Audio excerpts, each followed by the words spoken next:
خضر غصے میں کمرے میں داخل ہوا اور اس کے باتھ روم میں پانی گرنے کی آواز آنے لگی۔ اس کی پیشانی پر بل نمودار ہوئے تھے، جیسے وہ سوچ رہا ہو کہ میری زندگی برباد کر کے اب وہ مزے سے سو رہی ہے۔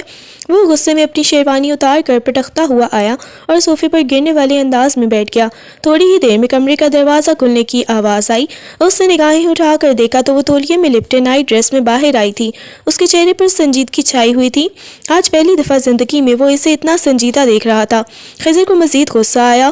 اپنے پاؤں کی ٹھوکر مارتے ہوئے اس نے دوسرے پاؤں کا جوتا اتارا اور بازو پھیلاتے ہوئے صوفے کی بیک سے ٹیک لگا کر آنکھیں بند کر گیا۔ وہ جا کر آئینے کے سامنے کھڑی اپنے بالوں کو ڈرائر سے خشک کرنے لگی۔ دونوں کے درمیان ابھی کسی قسم کی کوئی بات نہیں ہوئی تھی۔ آنیہ نے خاموشی توڑتے ہوئے پوچھا، آپ یہاں بیٹھے رہیں گے یا میرے لیے کچھ کھانے کے لیے لے کر آئیں گے؟ آنی کی بات سن کر خضر کا تو دماغ ہی گھوم گیا۔ کیا فضول بکواس کر رہی ہو؟ میں کیوں تمہارے لیے کھانا لے کر آؤں گا؟ میرے شوہر ہیں تو آپ بھی میرے لیے کھانا لے کر آئیں گے نا؟ آنیہ نے جواب دیا، میں بالکل بھی نہیں لاؤں گا۔ ایک بات اپنے چھوٹے سے دماغ میں بٹھا لو کہ میں تمہارے کسی قسم کے نخرے نہیں اٹھاؤں گا۔ خضر نے سختی سے کہا۔ آنیہ نے آنکھیں چھوٹی کی اور کہنے لگی، مجھے بھی کوئی شوق نہیں ہے تم سے اپنے نخرے اٹھوانے کا، ویسے بھی میرے بابا زندہ ہیں میرے نخرے اٹھانے کے لیے۔ خضر نے طنزاً کہا، اچھا تو اتنا ہی اگر تم اپنے بابا کی لاڈلی ہوتی تو اس رشتے سے انکار کر دیتی نا؟ وہ ایک ایک قدم چلتے ہوئے اس کی طرف آنے لگا، غضیلی نگاہوں سے اسے دیکھا اور ایک دم سے اسے پیچھے دھکا دیا تو وہ سیدھا قالین پر جا گری۔ خضر غصے سے اس کی طرف بڑھنے لگا، مگر یہ وہ لمحے تھے جن میں اسے احساس ہوا کہ وہ زبردستی اس کی زندگی میں شامل ہوئی ہے۔ وہ غصے میں بولی، 35 سال کے بوڑھے ہو گئے ہیں پھر بھی معصوم بچی پہ ہاتھ اٹھاتے ہوئے شرم نہیں آتی؟ اس کی بات سن کر مقابل شخص کا دماغ گھوم گیا۔ کیا فضول بکواس ہے، میں کہاں سے بوڑھا لگتا ہوں تمہیں؟ وہ غصے میں اٹھا اور اسے بازو سے پکڑ کر فرش سے اٹھایا۔ خبردار، آج کے بعد مجھے بوڑھا کہنے کی کوشش کی۔ بیوی ہو تم میری اور میں یہ حق رکھتا ہوں کہ میں ہاتھ بھی لگاؤں گا اور چھوں بھی۔ وہ خونخوار نگاہوں سے اسے دیکھنے لگی۔ اوہ ہیلو مسٹر کھڑوس خان، خبردار جو مجھے اپنی بیوی کہنے کی کوشش کی۔ یہ بھی زبردستی کا رشتہ ہے اور میں اسے بہت جلد ختم کر دوں گی۔ کیا مطلب ختم کر دو گی؟ ادھر آؤ۔ یہ کہتے ہوئے وہ اس کی طرف قدم بڑھانے لگا۔ نہ جانے کیوں اس کی آنکھوں میں ایک عجیب سی خماری آ رہی تھی۔ خضر کی آنکھوں کو دیکھ کر وہ ڈرتے ہوئے پیچھے ہونے لگی۔ اچانک وہ پیچھے دیوار کے ساتھ جا لگی۔ آپ یہ کیا کر رہے ہیں؟ اس نے کانپتی ہوئی آواز میں کہا، مگر وہ قدم بڑھاتے ہوئے بالکل اس کے قریب آ گیا۔ اس کی ٹھوڑی کو جگڑتے ہوئے اس کے چہرہ اوپر کیا اور اس کے لرزتے ہوئے ہونٹوں کو دیکھنے لگا۔ کیا کر رہے ہیں؟ وہ دوبارہ کانپتی آواز میں بولی، محبت کرنے لگا ہوں تم سے۔ یہ کہتے ہوئے اس نے اس کے کان کی لو کو آہستگی سے اپنے دانتوں تلے دبایا تو آنیہ نے سب سے آنکھیں بند کر لی۔ کیا کر رہی ہیں؟ چھوڑیں مجھے۔ اس نے خضر کے سینے پر اپنے نازک ہاتھ رکھے۔ خضر اس کی بھیگی ہوئی گردن کو دیکھنے لگا اور بے خودی کے عالم میں اس کی گردن پر جھکا۔ آنیہ نے آنکھیں میچ لی۔ اس کے سامنے ایک 35 سال کا مرد کھڑا تھا جو غصے کا اس قدر تیز تھا کہ اسے خوف محسوس ہونے لگا۔ ایک دم سے اس نے خضر کو خود سے دور دھکا دیا اور چینجنگ روم کی طرف چلی گئی، کیونکہ وہ نائٹ ڈریس میں کافی زیادہ بے باک لگ رہی تھی، جس کی وجہ سے وہ اس کے قریب آیا تھا۔ خضر بھی جلدی سے باتھ روم کی طرف چلا گیا۔ جب وہ شاور لے کر باہر آیا تو وہ بغیر شرٹ کے تھا۔ آنیہ چور نگاہوں سے بار بار خضر کی کسرتی باڈی کو دیکھ رہی تھی۔ اسے مسلسل نہ جانے کیوں کچھ عجیب سا محسوس ہونے لگا، مگر پھر فوراً اپنے سر پر تکیہ رکھ کر سونے کی ایکٹنگ کرنے لگی۔ اٹھو، یہاں سے جا کر صوفے پر سو جاؤ، میں اپنے بیڈ پر کسی اور کو برداشت نہیں کرتا۔ خضر نے کہا، میں کوئی اور نہیں بلکہ آپ کی بیوی ہوں۔ آنیہ نے جواب دیا، بیوی نہیں ہو، نہ ہی میں اس رشتے کو مانتا ہوں۔ یہ کہتے ہوئے اس نے بازو سے پکڑ کر اسے اٹھانا چاہا تو آنیہ نے اسے پیچھے دھکا دیا۔ نہیں، میں نے نہیں اٹھا، اگر بیڈ پر سونا ہے تو پھر مجھے میرا حق بھی دینا ہوگا۔ خضر جانتا تھا کہ وہ کبھی یہ بات نہیں مانے گی، اس وجہ سے وہ جان بوجھ کر یہ بات کہہ کر اسے پریشان کرنے لگا۔ او ہیلو، ابھی تھوڑی دیر پہلے طلاق کی باتیں کر رہے تھے اور اب آپ کو اپنا حق چاہیے؟ ایسا حق دوں گی نا کہ ساری زندگی یاد رکھو گے۔ وہ غصے میں اسے گھورتے ہوئے بولی۔ خضر اس کے قریب آ گیا۔ حق تو میں اب پا لوں گا۔ وہ ایک دم سے اس کے اوپر جھک گیا، وہ آدھے سے زیادہ اس کے اوپر تھا۔ آنیہ نے ضبط سے اپنی آنکھیں بند کر لیں۔ چھوڑیں مجھے، وہ اس کے سینے پر آہستگی سے مکے مارنے لگی۔ خضر نے اس کے ہاتھوں کی انگلیوں کو اپنی انگلیوں میں پیوست کر دیا اور ایک دم سے اس کی گردن پر جھکا۔ آنیہ ضبط سے اپنی آنکھیں بند کیے سسک رہی تھی، مگر خضر نے اس کی آواز کو بھی قید کر لیا۔ جیسے جیسے وقت گزرنے لگا اس کی شدتوں میں اضافہ ہوتا گیا۔ جیسے ہی آنیہ نے اپنے وجود پر اس کی انگلیاں محسوس کیں تو اسے جھٹکے سے خود سے دور کیا اور کہنے لگی، خبیث، آج کے بعد میرے پاس آنے کی کوشش نہ کرنا۔ مگر خضر نے اسے دوبارہ کھینچ کھینچ کر اپنے حصار میں لے لیا۔ اس کے بھاری وجود کے نیچے آنیا کا نازک وجود دب گیا تھا۔ وہ اس کے لمس کو محسوس کر رہی تھی اور اسے لگ رہا تھا جیسے کسی نے اس کے پورے وجود سے جان نکال لی ہو۔ نہ جانے کتنا وقت گزر گیا، وہ یوں ہی اس کے اوپر جھکا رہا۔ آنیا کے آنسو تکیے میں جذب ہو رہے تھے۔ کمرے میں دونوں کی بھرپور سانسوں کی آواز گونج رہی تھی۔ اچانک جب وہ اس کے بالکل قریب ہونے لگا تو آنیا کی سسکیوں اور رونے کی وجہ سے خضر ہوش کی دنیا میں واپس آیا اور فوراً اس سے الگ ہوتا ہوا کمرے سے باہر چلا گیا۔ اسے اب احساس ہوا کہ وہ اس کے کتنا قریب چلا گیا تھا۔ وہ تو بالکل اس رشتے کو نبھانا نہیں چاہتا تھا اور اسے بہت جلد طلاق دے دینی تھی۔ آغا جان کی بیماری کی وجہ سے اسے مجبوراً آنیا کے ساتھ شادی کرنی پڑی تھی۔ آنیا گہرے سانس لیتی اٹھ کر بیٹھ گئی۔ اس کے اوپر نیچے ہوتی دھڑکنیں تو کسی کو بھی بہکا سکتی تھی۔ اس نے گہرا سانس لیا، جلدی سے اپنے اوپر کمبل اوڑھا اور سونے کے لیے لیٹ گئی۔ وہ کافی دیر تک روتی رہی مگر جلدی ہی نیند اسے اپنی آغوش میں لے لیا۔ صبح اپنا سانس بند ہوتا ہوا محسوس کر کے اس نے ہلکی ہلکی آنکھیں کھولی تو خود کو کسی مضبوط بازوؤں کے حصار میں جکڑا ہوا پایا۔ اس نے بمشکل دیکھا تو وہ خضر کے بازوؤں میں بکھری ہوئی حالت میں سو رہی تھی۔ اچانک خضر کی آنکھ کھلی اور وہ اس کے چہرے کو دیکھنے لگا جہاں دنیا جہان کی معصومیت چھائی ہوئی تھی۔ دیکھو سوئی ہوئی کس قدر حسین اور معصوم لگتی ہو، ورنہ جب جاگ رہی ہوتی ہو تو کمبخت آفت کی پڑیا لگتی ہو۔ وہ اس کے ایک ایک نقش کو دیکھنے لگا۔ اگلے ہی لمحے اپنا ہاتھ بڑھا کر اس کے گال کو دھیرے دھیرے چھوتے ہوئے اس نے اس کی تھوڑی کو اپنے انگوٹھے سے سہلایا۔ پیچھے ہٹے، آنیا نے کانپتی ہوئی آواز میں کہا۔ خضر نے اس کی آنکھوں میں دیکھا۔ اٹھ گئی ہو تم؟ آنیا نے اسے پیچھے دھکا دیا۔ خبردار جو آپ نے میرے پاس آنے کی کوشش کی، کل تو میں نے تمہیں بخش دیا تھا مگر آج بالکل بھی نہیں بخشوں گا۔ یہ کہتے ہوئے خضر نے اسے ایک دم سے اپنے بازوں میں اٹھایا اور باتھ روم کی طرف لے کر چل دیا۔ کہاں لے کر جا رہے ہیں؟ وہ ہاتھ پاؤں مارتے ہوئے خود کو چھڑانے کی کوشش کرنے لگی۔ خضر نے اسے باتھ روم میں کھڑا کر کے ایک دم شاور آن کر دیا۔ آنیا نے ضبط سے اپنی آنکھیں میچ لیں کیونکہ آئینے میں اپنے آپ کا وہ حلیہ دیکھنا اس کے بس کی بات نہیں تھی۔ وہ جیسے زمین پہ گری جا رہی تھی۔ آپ خود کو چھپائیں، آپ کو شرم نہیں آتی ایسی حرکتیں کرتے ہوئے؟ وہ چلائی تو اس کی بات سن کر خضر نرمی سے مسکرایا اور نفی میں سر ہلا دیا۔ نہیں، بالکل بھی نہیں۔ یہ کہتے ہوئے وہ دھیرے دھیرے اس کے بالوں میں انگلیاں چلانے لگا۔ آنیا اسے دھکا دے کر باتھ روم سے باہر نکل گئی۔ وہ بھی فریش ہو کر نیچے آ گیا۔ سب بیٹھے ناشتہ کر رہے تھے۔ ناشتے کی ٹیبل پر آتے ہی آنیا بھی نرمی سے مسکراتی ہوئی خضر کے ساتھ والی کرسی پر بیٹھ گئی۔ خضر نے اسے عجیب نگاہوں سے دیکھا۔ آنیا کے چہرے پر چھائی ہوئی اداسی اس بات کی گواہی دے رہی تھی کہ ان دونوں کے درمیان کوئی تعلق نہیں۔ رابعہ بیگم نے اپنی بیٹی کی طرف دیکھا اور کہا، بیٹا ناشتہ کر کے میرے کمرے میں آنا۔ ناشتہ کرنے کے بعد وہ اپنی ماما کے کمرے میں گئی۔ بیٹا یہ سب کچھ کیا ہے؟ کیا تم دونوں کے درمیان ابھی تک کوئی تعلق قائم نہیں ہوا؟ رابعہ بیگم نے سختی سے پوچھا۔ آنیا حیرت سے بولی، مما اب یہ کیسی باتیں کر رہی ہیں؟ کیا عجیب طرح کی باتیں آپ لے کر بیٹھ گئی ہیں؟ وہ تمہارا شوہر ہے، تمہیں اس رشتے کو قبول کرنا ہوگا اور مضبوط کرنا ہوگا، ورنہ کل کو کوئی اور لڑکی آ کر تمہاری جگہ لے لے گی۔ انہوں نے سختی سے سمجھانا چاہا۔ مجھے اس سے کوئی فرق نہیں پڑتا، بے شک کوئی بھی لڑکی ان کی زندگی میں آئے، مجھے اس سے کوئی لینا دینا نہیں۔ آنیا نے جواب دیا، پاگل ہو گئی ہو کیا؟ ہوش میں آؤ۔ رابعہ بیگم کا بس نہیں چل رہا تھا کہ اسے اپنی نالائق بیٹی کا سر پیٹ دیں۔ آنیا نے نفی میں سر ہلا دیا۔ رابعہ بیگم کہنے لگی، آج تم اسے اپنے پاس آنے دو گی، اپنے قریب کرو گی۔ وہ سنجیدگی سے اسے دیکھنے لگی۔ آنیا مسکراتے ہوئے بولی، مما یہ تو آپ کا وہم ہے کہ میں ایسا کچھ کروں گی۔ وہ غصیلی نگاہوں سے انہیں دیکھتی ہوئی کمرے سے باہر چلی گئی۔ رات ولیمے کے فنکشن میں وہ بہت زیادہ حسین لگ رہی تھی مگر ویسا روپ اس کے چہرے پر نہیں آیا تھا جو ایک نئی نویلی دلہن کے چہرے پر ہوتا ہے۔ سب ان دونوں کو چاند سورج کی جوڑی کہہ رہے تھے۔ رات ولیمے کے فنکشن کے بعد دونوں کمرے میں آ گئے۔ خضر ابھی تک ولیمے والے ڈریس میں ملبوس تھا۔ ان دونوں کے درمیان 15 سال کی عمر کا فرق تھا۔ کچھ عرصہ پہلے خضر ایک لڑکی سے محبت کرتا تھا جس نے اسے دھوکہ دیا تھا اور کسی اور کے ساتھ شادی کر لی۔ اس کے بعد اس نے کبھی شادی نہیں کی تھی۔ 35 سال کی عمر ہو گئی تھی۔ آغا جان اسے بولتے تھے مگر وہ کہتا تھا کہ اسے کسی لڑکی پر اعتبار نہیں اور وہ شادی نہیں کرنا چاہتا۔ آغا جان بہت زیادہ پریشان ہو جاتے تھے اور آخر میں انہوں نے یہ فیصلہ کیا کہ وہ اپنے پوتے کی شادی اپنی پوتی آنیا کے ساتھ کریں گے۔ آنیا نے اس بات پر بہت زیادہ واویلا کیا مگر اس کے ماما بابا کو اور کیا چاہیے تھا؟ ان کی اکلوتی بیٹی ان کی آنکھوں کے سامنے رہتی تو ان کے لیے کتنا اچھا تھا۔ اس کے تایا اور چچا کو بھی کوئی اعتراض نہیں تھا مگر اب آنیا کو ڈر بھی لگ رہا تھا۔ نکاح کے بعد وہ آغا جان کے کمرے میں آئی تو انہوں نے مسکراتے ہوئے ان دونوں کو دیکھا۔ جب وہ ان کے پاس بیٹھے تو آغا جان نے محبت سے ان دونوں کی پیشانی پر بوسہ دیا۔ تم دونوں کو پتہ ہے تم دونوں میری سب سے پیاری اولاد ہو، آغا جان نے محبت سے کہا۔ نہیں دادا جان، صرف میں، آنیا نے شرارت سے کہا۔ آغا جان نے نرمی سے اسے دیکھا اور بولے، بیٹا وہ اب آپ کے صرف کزن نہیں بلکہ آپ کے شوہر ہیں۔ آنیا سنجیدگی سے انہیں دیکھنے لگی تو آغا جان نے اسے نرمی سے ڈانٹ دیا۔ نہیں بیٹا، ایسی الٹی سیدھی باتیں نہیں کرتے، وہ آپ کے شوہر ہیں اور ان کے ساتھ ساتھ آپ نے بہت اچھے سے رہنا ہے۔ آغا جان کی باتیں سن کر اس نے اس بات میں سر ہلا دیا اور کہنے لگی اب جلد از جلد مجھے کوئی اچھی خبر سنا دینا، میں بس تم لوگوں کی بچے کی کلکاریاں اپنے کانوں میں سننا چاہتا ہوں۔ یہ سن کر آنیہ شرم سے لال ہو گئی، اس کا چہرہ سفید ہونے لگا۔ آغا جان ابھی تو میں خود بہت زیادہ چھوٹی ہوں، ابھی تو مجھے اسٹڈی بھی کرنی ہے، بہت کچھ بننا ہے، وہ منہ بناتے ہوئے بولی۔ آغا جان مسکرائے، نہیں بیٹا بس بہت پڑھ لیا، ہمارے خاندان کی لڑکیاں شادی کے بعد زیادہ نہیں پڑھتی، اس لیے یہ بات اپنے ذہن سے نکال دو۔ آغا جان کی بات سن کر وہ منہ بناتے ہوئے نفی میں سر ہلانے لگی۔ نہیں پلیز آغا جان نہیں، وہ روتی ہوئی مگر بولی۔ آغا جان نے ان دونوں کو کمرے میں بھیج دیا۔ کمرے میں آتے ہی وہ بہت زیادہ پریشان ہو گئی اور روتے ہوئے اسے دیکھنے لگی۔ خضر نے ایک گہری سانس لی اور اس کے قریب ہوتے ہوئے نہایت ہی سنجیدہ لہجے میں بولا اب بس کرو آنیہ، آغا جان کی خواہش تم نے سن لی ہے، اب بحث چھوڑو اور بچوں کی تیاری کرو۔ خضر کی یہ بات سننا تھا کہ آنیہ نے اسے غصے سے بھرپور نظروں سے گھورا، اس کا چہرہ غصے سے لال ہو گیا اور وہ آگ بگولا ہو کر چلائی، آپ کی ہمت کیسے ہوئی یہ بات کرنے کی؟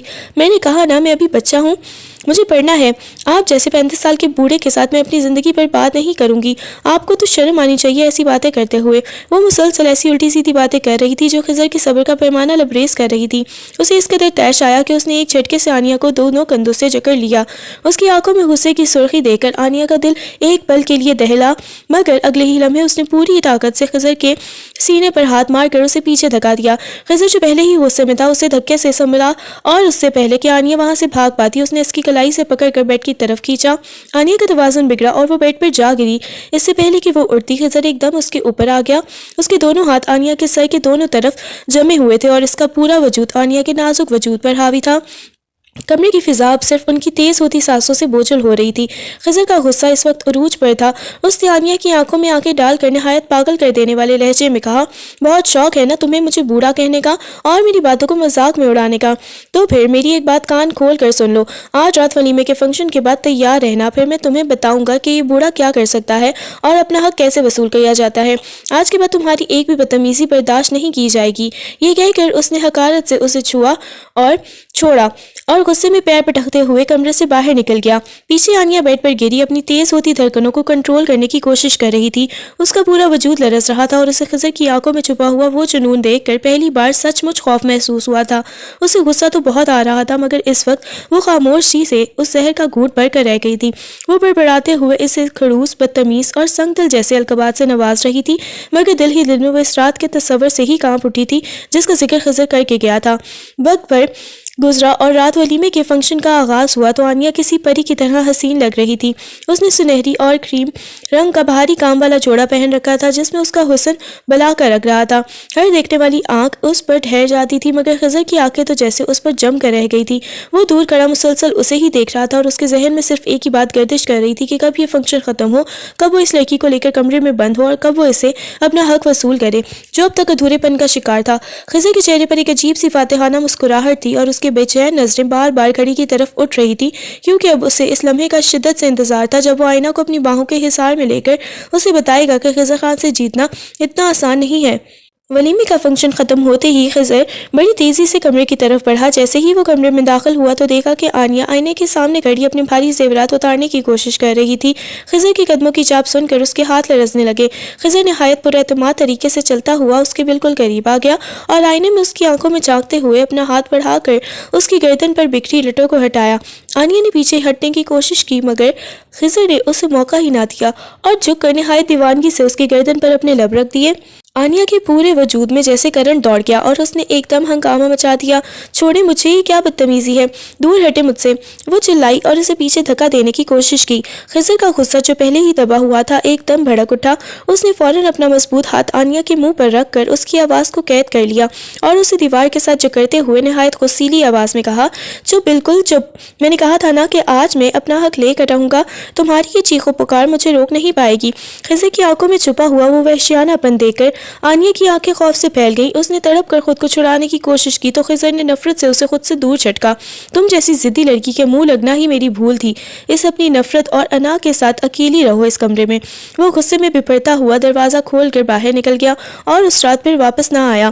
اگلی صبح جب آنیہ کی آنکھ کھلی تو اس نے خود کو بیڈ پر اکیلا پایا۔ وہ شرمندگی اور دکھ کے ملے جلے جذبات کے نیچے آئی تھی۔ جہاں سب ناشتہ کر رہے تھے، غصہ بہت تھا۔ خضر وہاں موجود تھا مگر اس نے آنیہ کی طرف دیکھنا تو دور کی بات اس کی موجودگی کو بھی محسوس نہ کیا۔ آنیہ نے ہمت جمع کی اور اسے ہلانے کی کوشش کی مگر آواز میں دبی ہوئی آواز میں کہا، خضر ناشتہ تو کر لیں۔ مگر خضر نے اس کی بات انسنی کر دی اور کرسی پیچھے دھکیل کر کھڑا ہو گیا۔ اس نے اپنا لیپ ٹاپ بیگ اٹھایا اور بغیر کوئی لفظ ادا کیے سرد مہری سے اسے نظر انداز کرتا ہوا آفس کے لیے نکل گیا۔ آنیہ وہیں کھڑی اسے جاتے ہوئے دیکھتی رہ گئی۔ اسے سمجھ نہیں آ رہا تھا کہ خضر کی یہ خاموشی اس کے غصے سے زیادہ تھی۔ خضر آفس کے اپنے عالیشان کیبن میں بیٹھا تھا لیکن اس کے سامنے پھیلی ہوئی اہم فائلیں اس کی توجہ حاصل کرنے میں ناکام تھیں۔ اس کے ذہن میں مسلسل آنیہ کا وہ خوفزدہ چہرہ اور اس کے منہ سے نکلے ہوئے چبھتے ہوئے الفاظ گردش کر رہے تھے۔ وہ کرسی کی پشت سے ٹیک لگاتے ہوئے آنکھیں بند کیے ہوئے خود کو پرسکون کرنے کی کوشش کر رہا تھا کہ اچانک دروازے پر دستک ہوئی اور اس کی سیکریٹری مشال اندر داخل ہوئی۔ مشال جو حسن اور عیاری کا امتزاج تھی، ہمیشہ سے خضر کی شخصیت اور دولت کے سحر میں گرفتار تھی اور اسے حاصل کرنے کے خواب بنتی تھی۔ اس نے ایک دلکش مسکراہٹ کے ساتھ میز پر کافی کا مگ رکھا اور نہایت نرم لہجے میں کہا، شادی بہت بہت مبارک ہو سر۔ ویسے تو آپ کو ابھی ہنی مون پر ہونا چاہیے تھا لیکن آپ کا کام کے لیے جنون دیکھ کر میں حیران ہوں۔ خضر نے ایک سرد آہ بھری اور مختصر سا شکریہ ادا کیا۔ مشال نے اس کے چہرے کے بدلے ہوئے تاثرات اور آنکھوں میں چھپی ہوئی بے چینی کو فوراً بھاپ لیا۔ وہ ایک قدم اور قریب ہوئی اور ہمدردی جتاتے ہوئے پوچھنے لگی، سر اگر آپ مائنڈ نہ کریں تو ایک بات پوچھوں؟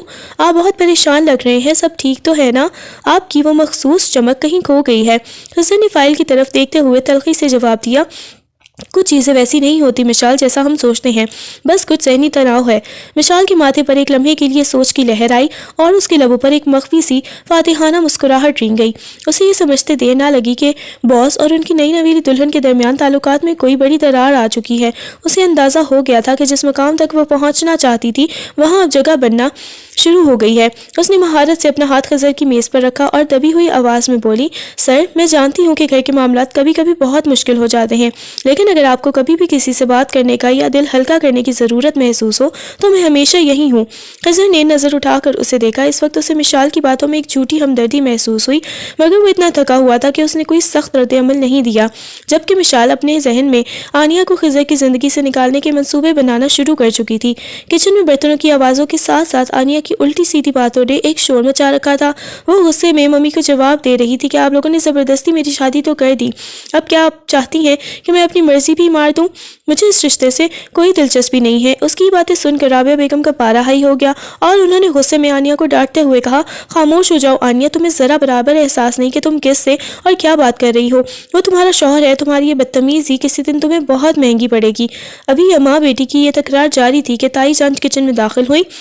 انہوں نے رابعہ بیگم کا ہاتھ تھاما اور بہت ٹھنڈے لہجے میں آنیہ کی طرف طاری کرتے ہوئے سمجھایا، رابعہ بس کرو، کبھی بچی کے پیچھے پڑ گئی ہو۔ دیکھو اگر میاں بیوی ابھی ایک دوسرے کو وقت دینا چاہتے ہیں اور تعلق نہیں بنانا چاہتے تو ہم ان پر زبردستی نہیں کر سکتے، یہ ان کا ذاتی معاملہ ہے اور ہمیں اس میں مداخلت نہیں کرنی چاہیے۔ تائی جان کی اس بات نے آنیہ کو شے دے دی اور اس نے فوراً تیکھے لہجے میں جواب دیا، دیکھا ممی، تائی جان بھی یہی کہہ رہی ہیں، آپ تو بس لٹ لے کے میرے پیچھے پڑ گئی تھی، مجھے نہیں بننا کوئی تعلق اس خڑوس انسان سے۔ آنیہ کا یہ دو ٹوکر گستاخانہ جواب سن کر رابعہ بیگم کا چہرہ غصے سے تمتما اٹھا۔ وہ تائی جان کی موجودگی کی وجہ سے کچھ کہہ تو نہ سکی مگر ان کی آنکھوں کا غصہ بتا رہا تھا کہ وہ آنیہ کے اس بے قدر سرکشی کو اتنی آسانی سے معاف نہیں کریں گی۔ جبکہ آنیہ منہ بناتی ہوئی کچن سے باہر نکل گئی مگر اس کے دل میں اب بھی وہی ضد اور بے سکونی برقرار تھی۔ رات کے پچھلے پہر جب خضر تھکا ہارا گھر لوٹا تو اس کے دماغ میں ابھی بھی مشال کی باتیں اور آفس کا تناؤ سوار تھا۔ جیسے ہی اس نے اپنے کمرے کا دروازہ کھولا سامنے کا منظر دیکھ کر اس کے قدم وہیں جم گئے۔ آنیہ جو بھی تھوڑی دیر پہلے غصے اور ضد کی مورت بنی ہوئی تھی اس وقت خضر کی سفید فارمل شرٹ پہنے آئینے کے سامنے کھڑی تھی۔ وہ بڑی سی شرٹ اس کے نازک وجود پر کافی کھلی تھی جس کے کف اس کے ہاتھوں سے آگے نکل رہے تھے۔ وہ آئینے میں خود کو دیکھتے ہوئے شاید انہی الجھنوں میں گم تھی، بال کندھوں پر بکھرے ہوئے تھے اور وہ اس لباس میں غضب کی معصوم اور دلکش لگ رہی تھی۔ خضر نے دروازہ بند کیا تو اس کی آواز پر آنیہ بڑبڑا کر مڑی۔ اس کی چہرے پر ایک دم سے رنگ بدلے، چوری پکڑے جانے کا احساس اور شرمندگی اس کے تاثرات سے آیا تھی۔ خضر کی نظریں اس کے سراپے پر جم سی گئی تھیں۔ غصہ جو صبح اس کے اندر لاوے کی طرح پک رہا تھا آنیہ کا یہ روپ دیکھ کر جیسے ایک دم مدھم پڑنے لگا تھا۔ اس نے بغیر کوئی لفظ کہے آہستہ آہستہ آنیہ کی طرف قدم بڑھانا شروع کیے جبکہ آنیہ آئینے سے الگ کھڑی ہوئی تھی۔ اسے سمجھ نہیں آ رہا تھا کہ وہ اس وقت اپنی اس حرکت کی کیا صفائی دے۔ جیسے ہی خضر کے قدم اس کے قریب آئے آنیہ کو اپنی غلطی کا احساس ہوا اور وہ بوکھلا کر فوراً سے شرٹ کے بٹن کھولنے لگی تاکہ اسے اتار سکے، مگر اس کی گھبراہٹ نے اس کے ہاتھوں کو کپکپا دیا تھا۔ خضر نے ایک ہی جھٹکے میں اس کے دونوں ہاتھ جکڑ لیا اور اسے شرٹ اتارنے سے روک دیا۔ اس نے آئینے کے ہاتھوں کو اپنی مضبوطی سے تھام کر اسے آئینے کی طرف دھکیلا اور نہایت غصے سے کہا اور اس کی آنکھوں میں دیکھا۔ خضر کی نظروں میں اب ایک عجیب سی تپش اور ناراضگی تھی۔ اب یہ ڈرامہ کرنے کی ضرورت نہیں ہے، اس نے دبی ہوئی کڑکدار آواز میں کہا۔ آنیہ نے نظریں جھکانے کی کوشش کی، مگر خضر کا غصہ اب خاموشی کی حدیں توڑ رہا تھا۔ وہ اسے ایسے دیکھ رہا تھا جیسے اس کی ہر حرکت اس کے صبر کا امتحان لے رہی ہو۔ اس نے آنیہ کے ہاتھوں پر اپنی گرفت مزید سخت کی اور اس کے چہرے کے اتنا قریب ہوا کہ آنیہ کو اپنی سانسیں رکتی ہوئی محسوس ہونے لگی۔ پہلے میری چیزوں کو ہاتھ لگاتی ہو، میرا لباس پہنتی ہو، اور جب میں سامنے آ جاؤں تو ایسے ظاہر کرتی ہو جیسے تمہیں مجھ سے نفرت ہے۔ آخر چاہتی کیا ہو تم؟ خضر کے اس سوال نے آنیہ کو ساکت کر دیا۔ وہ اس کے غصے اور غربت کے درمیان بری طرح پھنس چکی تھی۔ خضر نے آنیہ کے ہاتھوں پر اپنی گرفت ڈھیلی کی، مگر اس سے دور نہیں جانے دیا۔ اس کی نظریں آنیہ کے بھیگے چہرے اور اس کے تن پر موجود اپنی سفید شرٹ پر جمی تھی۔ وہ اس لباس میں اسے اتنی پرکشش لگی کہ خضر کے غصے کی جگہ ایک عجیب سی بے خودی نے لے لی تھی۔ اس نے ایک ہاتھ آنیہ کی کمر کے گرد کیا اور اسے سختی سے اپنی طرف کھینچا اور بہت قریب ہو کر اس کے لبوں پر جھک گیا۔ آنیہ نے مزاحمت کرنے کی بجائے ہولے سے اپنی آنکھیں بند کر لیں۔ اسے ایک دم اپنی ماں کی وہ ڈانٹ یاد آئی کہ وہ تمہارا شوہر ہے، اسے خود سے دور مت کرو ورنہ کوئی اور لڑکی اسے چھین لے گی۔ اس خوف اور احساس نے آنیہ کو ساکت کر دیا اور اس نے بے اختیاری میں خضر کی قمیض کو اپنی مٹھیوں میں جکڑ لیا۔ خضر نے جب محسوس کیا کہ آنیہ آج اسے روک نہیں رہی تو اس کی شدت میں مزید اضافہ ہو گیا۔ اس نے آنیہ کو اسی حالت میں اپنی باہوں میں اٹھا لیا۔ آنیہ کا دل زور سے دھڑکا اور وہ ایک دم ڈر گئی۔ خضر، یہ کیا کر رہے ہیں؟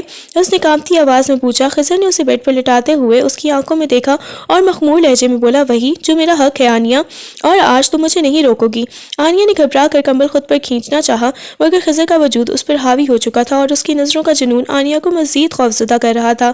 خضر نے بیڈ پر آنیہ کے دونوں طرف اپنے ہاتھ جما دیا اور اس کے چہرے پر جھک گیا۔ کمرے کی مدھم روشنی ان کے جذبات کی تپش کو مزید بڑھا رہی تھی۔ خضر پلیز، آنیہ کے لبوں سے صرف اتنا ہی نکل سکا، مگر اس کی آواز میں اب وہ پہلے جیسی نفرت نہیں تھی بلکہ ایک عجیب سی سپردگی تھی۔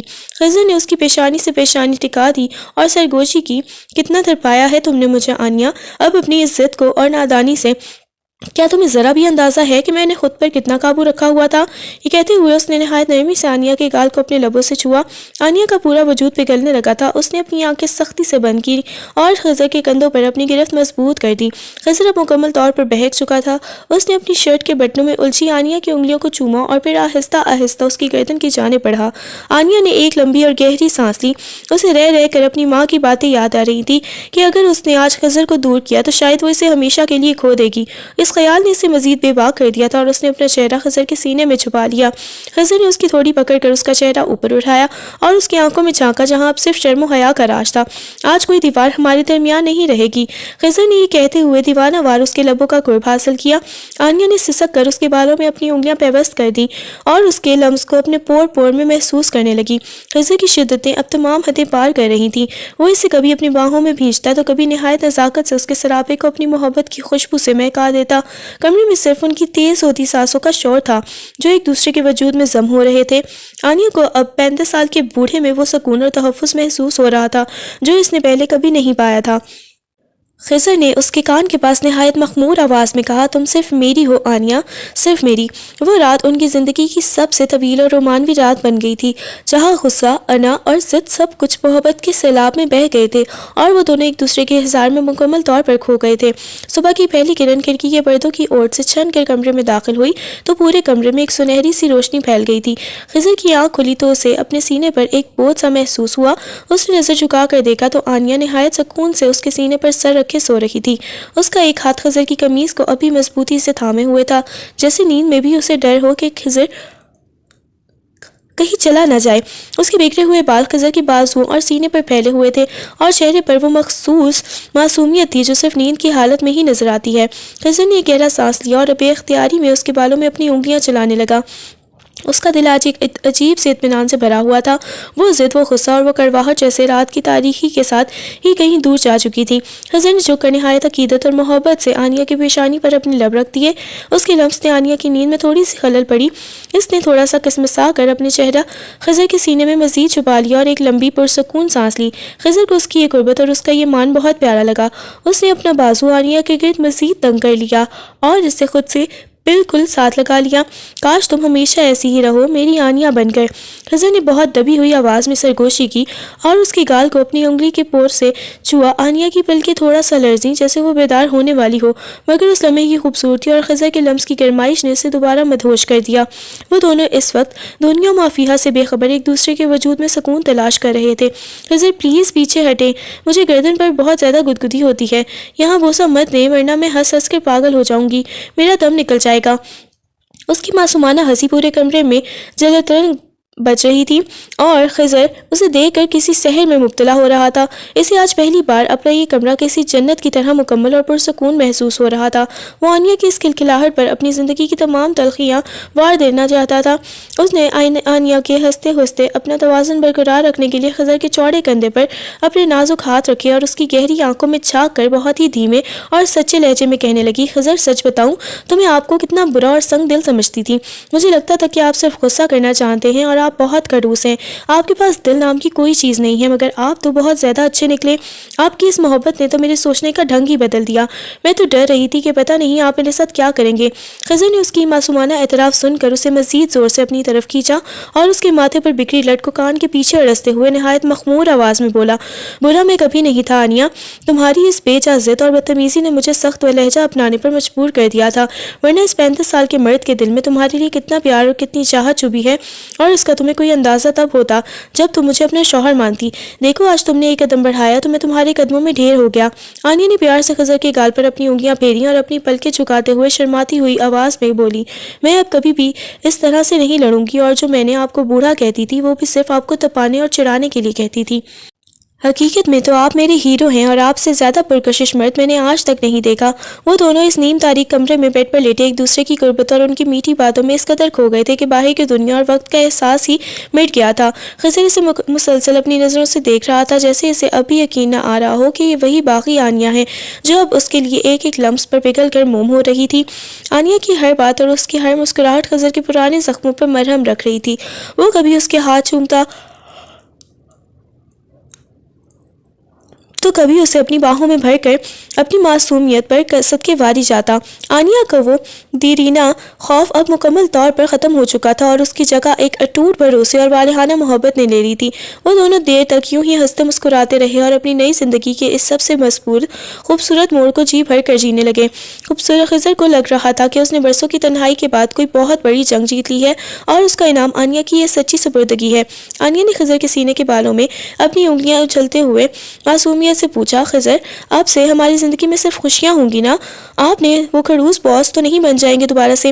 خضر نے اس کی پیشانی پر نہایت عقیدت سے اپنے لب رکھے اور یقین دلاتے ہوئے جواب دیا، ہاں میری جان، اب اس حصار میں کسی تیسرے کی جگہ نہیں ہوگی، صرف میں اور تم ہوں گے، اور میرا غصہ اب صرف ان دونوں کے لیے ہوگا جو لوگ تمہیں مجھ سے دور کرنے کی کوشش کریں گے۔ ان دونوں کی یہ پہلی مکمل صبح ان کی زندگی کا وہ یادگار آغاز تھا جس نے پچھلی تمام گرواہٹیں اور دنیا ہمیشہ کے لیے ختم کر دی تھیں، اور کمرے میں پہلی گلابوں کی خوشبو ان کے لازوال پیار کی گواہی دے رہی تھی۔ خضر کے لیے وہ دن کافی مصروف تھا۔ کئی اہم بزنس خضر کے لیے تیار تھے۔ ڈیلز کی وجہ سے اسے شہر سے دور ایک فارم ہاؤس پر میٹنگ کرنی پڑی جہاں اس کی سیکرٹری مشال بھی اس کے ساتھ تھی۔ میٹنگ دیر تک چلی اور جب وہ واپسی کے لیے نکلے تو آسمان پر کالی گھٹائیں چھا چکی تھیں۔ اچانک طوفانی بارش اور بجلی کی کڑک نے اسے راستے مسدود کر دیے۔ سڑک پر حد نکاح ختم ہو چکی تھی اور گاڑی چلانا ناممکن ہو گیا۔ خضر نے مجبوراً قریب ہی موجود ایک پرتعیش ہوٹل میں رکنے کا فیصلہ کیا۔ ہوٹل پہنچ کر خضر نے 2 الگ کمرے بک کروائے، مگر مشال کے ذہن میں کچھ اور ہی چل رہا تھا۔ وہ تو برسوں سے اس موقع کی تلاش میں تھی کہ کب خضر کی زندگی میں درار آئے اور وہ اس کے قریب ہو سکے۔